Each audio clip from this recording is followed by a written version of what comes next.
Norway کی وزیر خارجہ کی علاقائی امن و استحکام کے لیے پاک فوج کے کردار کی تعریف۔ مہمان وزیر خارجہ کی GHQ آمد، فیلڈ مارشل سید عاصم منیر سے ملاقات۔ مشترکہ سیکیورٹی چیلنجز سے نمٹنے کے لیے تعاون اور مشترکہ کوششوں کی ضرورت پر زور۔ باہمی دلچسپی، علاقائی سیکیورٹی اور دو طرفہ تعلقات پر تبادلہ خیال۔ فیلڈ مارشل نے عالمی امن اور علاقائی استحکام پر پاکستان کا موقف اجاگر کیا۔ پاکستان اور ناروے کے درمیان دفاعی اور سیکیورٹی شعبوں سمیت باہمی تعاون بڑھانے کے عزم کا اعادہ۔ I briefed Excellency, my friend, and his delegation on the issue of Jammu and Kashmir. India had added a new dimension to an already volatile security situation by unilaterally announcing the abeyance of Indus Water Treaty. Ishaq Dar کا بھارت کو پانی کو بطور ہتھیار استعمال کرنے سے باز رہنے کا پیغام۔ سنتاس معاہدے سے انحراف عالمی قوانین کی خلاف ورزی قرار۔ امریکہ ایران تنازع میں پاکستان نے قابل تعریف کردار ادا کیا۔ ناروے کے وزیر خارجہ کی پریس کانفرنس۔ کراچی میں نوجوان تاجر میر رضا کی ہلاکت کا کیس۔ فیروز آباد تھانے میں تحقیقاتی کمیٹی کا 4 گھنٹے طویل اجلاس۔ کرائم سین پر پہنچنے والی پولیس ٹیم کا بیان قلم بند کر لیا۔ DIG عامر فاروقی کی قیادت میں تحقیقاتی ٹیم کا گلستان جوہر میں لاش ملنے کے مقام کا بھی دورہ۔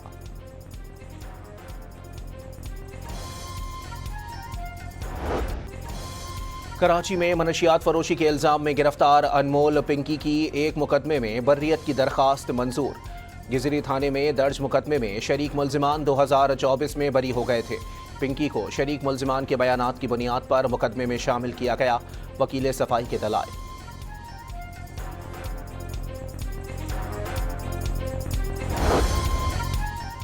جعلی خبروں سے زیادہ بدترین چیز جعلی انٹیلیجنس۔ امریکہ نے ناکام انٹیلیجنس کی بنیاد پر جنگ سے متعلق غلط اندازے لگائے۔ اب وہ آبنۂ ہرمز پر اس سے بھی زیادہ غلط اندازے لگا رہا ہے۔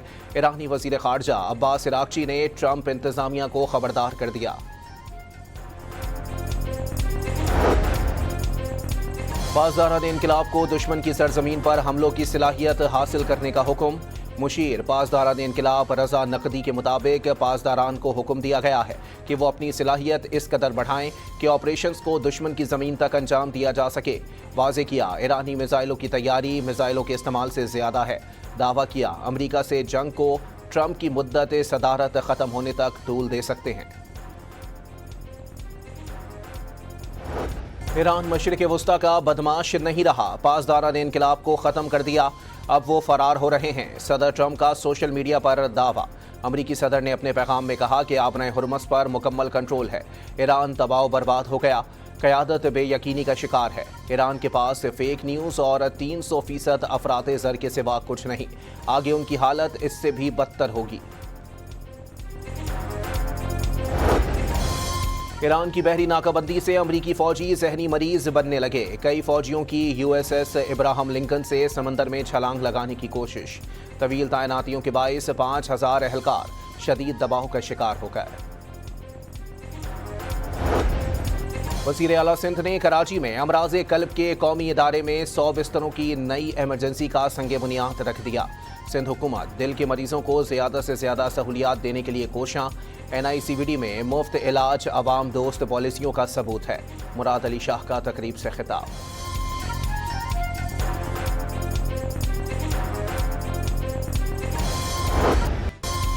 کور کمانڈر بلوچستان نے ضلع پنجگور میں مختلف منصوبوں کا افتتاح کر دیا۔ کور کمانڈر بلوچستان نے جناح IT ہب، مکران میں سر سید احمد خان لاؤنج اور علامہ اقبال آڈیٹوریم کا افتتاح کیا۔ کور کمانڈر بلوچستان نے پنجگور میں مقامی افراد سے ملاقات کی اور ان کے مسائل سنے۔ شہریوں نے پاک فوج کے تعاون سے مختلف منصوبوں کا افتتاح بلوچستان کی خوشحالی اور پائیدار ترقی کی جانب اہم پیش رفت قرار دے دیا۔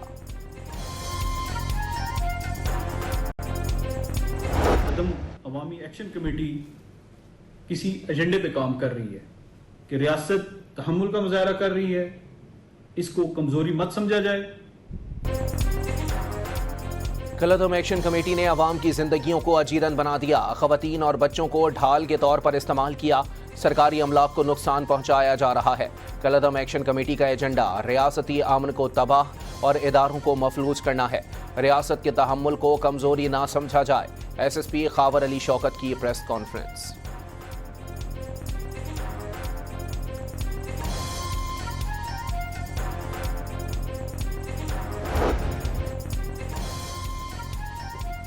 نوجوانوں کے لیے 1 ارب روپے کے پہلے national power sector innovation programme کا آغاز۔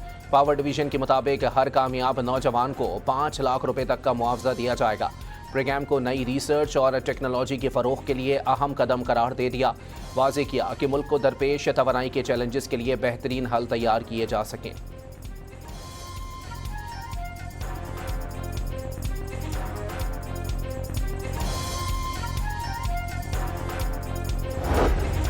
سندھ ہائی کورٹ نے HIV پھیلاؤ سے متعلق درخواست پر فیصلہ جاری کر دیا۔ چیف سیکرٹری سندھ کی سربراہی میں اعلیٰ سطح با اختیار تحقیقاتی کمیٹی قائم کرنے کا حکم۔ کمیٹی 2 ماہ میں سندھ ہائی کورٹ کو تفصیلی رپورٹ پیش کرے گی۔ سندھ حکومت تمام متاثرہ بچوں کا مفت علاج کرائے گی۔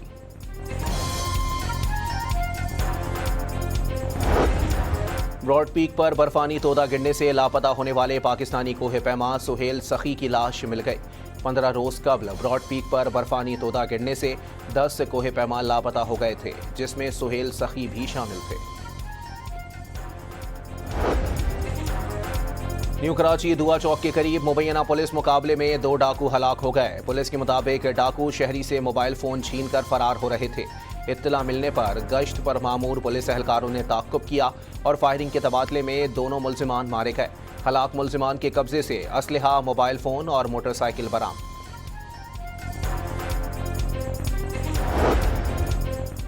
راولپنڈی کی تحصیل گوجر خان میں غیرت کے نام پر لڑکی کا قتل۔ بھائی نے بہن کو فائرنگ کر کے قتل کیا۔ مقتولہ نے رخصتی والے دن گھر سے بھاگ کر پسند کی شادی کر لی تھی۔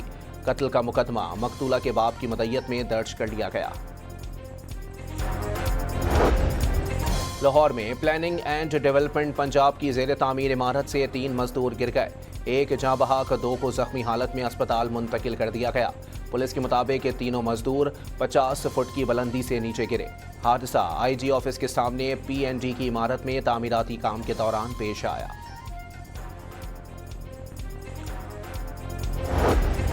حکومت کا ملکی ضروریات پوری کرنے کے لیے 10 لاکھ ٹن گندم درآمد کرنے کا فیصلہ۔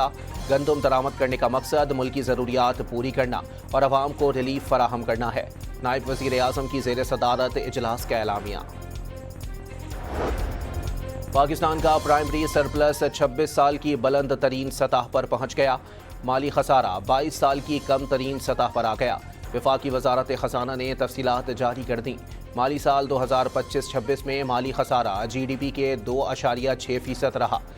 اسی دوران پرائمری سرپلس GDP کا 2.9% رہا۔ مجموعی محصولات 19,800 ارب روپے رہے۔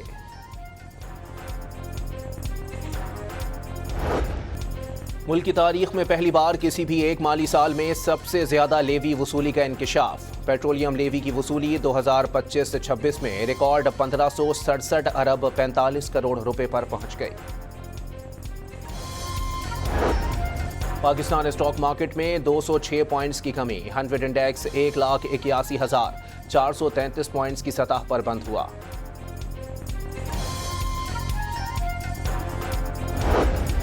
پاکستان آباء و اجداد کی قربانیوں سے حاصل ہوا۔ شہداء اور غازی ہمارا فخر ہیں۔ وزیر اعظم اور فیلڈ مارشل کی جوڑی کامیابی سے جاری ہے۔ وزیر اطلاعات پنجاب عظمہ بخاری کا لاہور میں جشن آزادی کانسرٹ سے خطاب۔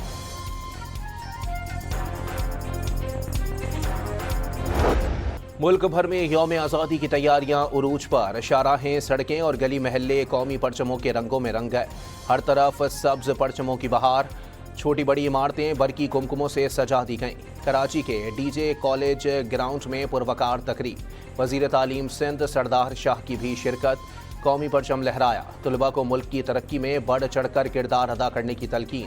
جاپانی کونسل جنرل کی پاکستانی عوام کو یوم آزادی پر مبارکباد۔ پاکستان میں امن، ترقی اور خوشحالی کے لیے نیک تمناؤں کا اظہار۔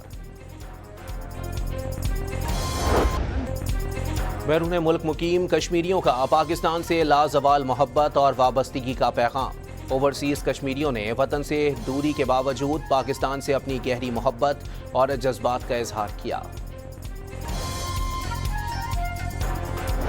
چلو پھر سے مسکرائیں، شب آزادی کی رونق بڑھا کر پرچم کشائی کا فرض نبھائیں۔ پاکستان کی 79ویں شب آزادی کے جشن کا شاندار پرومو جاری کر دیا گیا۔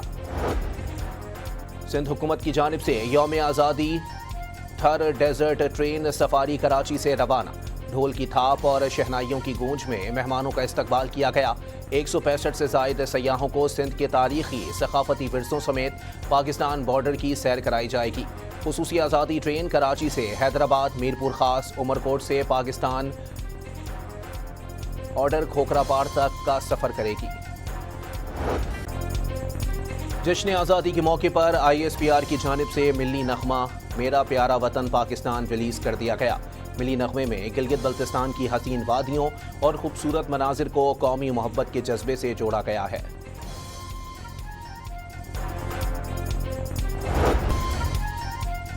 سکھ فار جسٹس کے رہنما گرپتونت سنگھ پنو نے کہا ہے کہ مودی کے دور میں بھارت میں سکھوں کی نسل کشی کی جا رہی ہے۔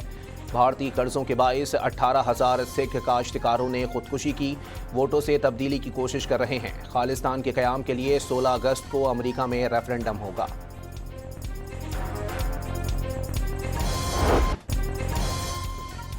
سابق RSS رہنما یشونت سہدیو شندے نے RSS، وشو ہندو پریشد اور بجرنگ دل کو دہشت گرد تنظیمیں قرار دینے کا مطالبہ کر دیا۔ سابق RSS رہنما نے انکشاف کیا ہے کہ پاکستان میں ہونے والی شرپسند کارروائیوں کا تربیتی نیٹ ورک RSS کی قیادت میں چلایا جاتا ہے۔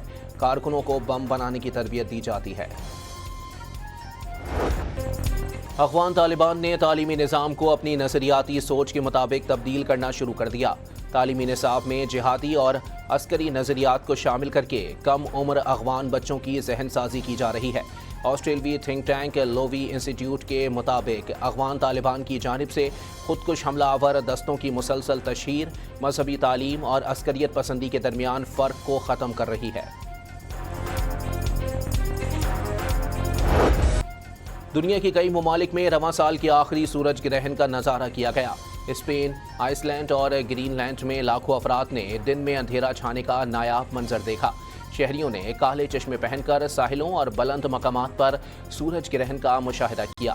ہسپانوی اسکیٹ بورڈر نے سورج گرہن کے دوران ہوا میں جمپ لگا کر اسٹنٹ کو زندگی کا یادگار لمحہ بنایا۔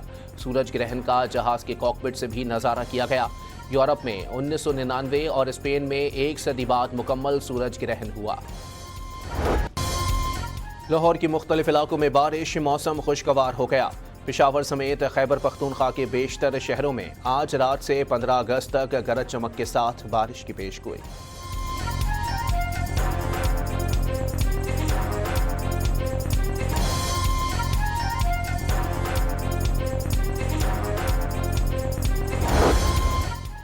سپارکو نے پاکستان کی پہلی چاند گاڑی کے سرکاری نام کا اعلان کر دیا۔ پہلی قمری گاڑی کا نام جنا 1 رکھ دیا گیا۔ بسلی برطانیہ میں بین الاقوامی شوٹنگ ٹورنامنٹ میں 12 رکنی پاکستانی ٹیم نے 7 گولڈ میڈل سمیت 13 تمغے اپنے نام کیے۔ لیفٹیننٹ جنرل احسن گلریز کی زیر قیادت پاکستانی ٹیم نے دنیا کے 24 ممالک کے 185 بہترین نشانہ بازوں کا مقابلہ کیا۔ حذیفہ گل نے بہترین کارکردگی کا مظاہرہ کرتے ہوئے مختلف مقابلوں میں 4 طلائی، 2 چاندی اور 1 کانسی کا تمغہ جیتا۔ پاپ گلوکارہ اور پاکستان میں پاپ موسیقی کے بانیوں میں شمار کی جانے والی نازیہ حسن کی 26ویں برسی۔ مداح ماضی کی معروف گلوکارہ کو آج بھی نہیں بھولے۔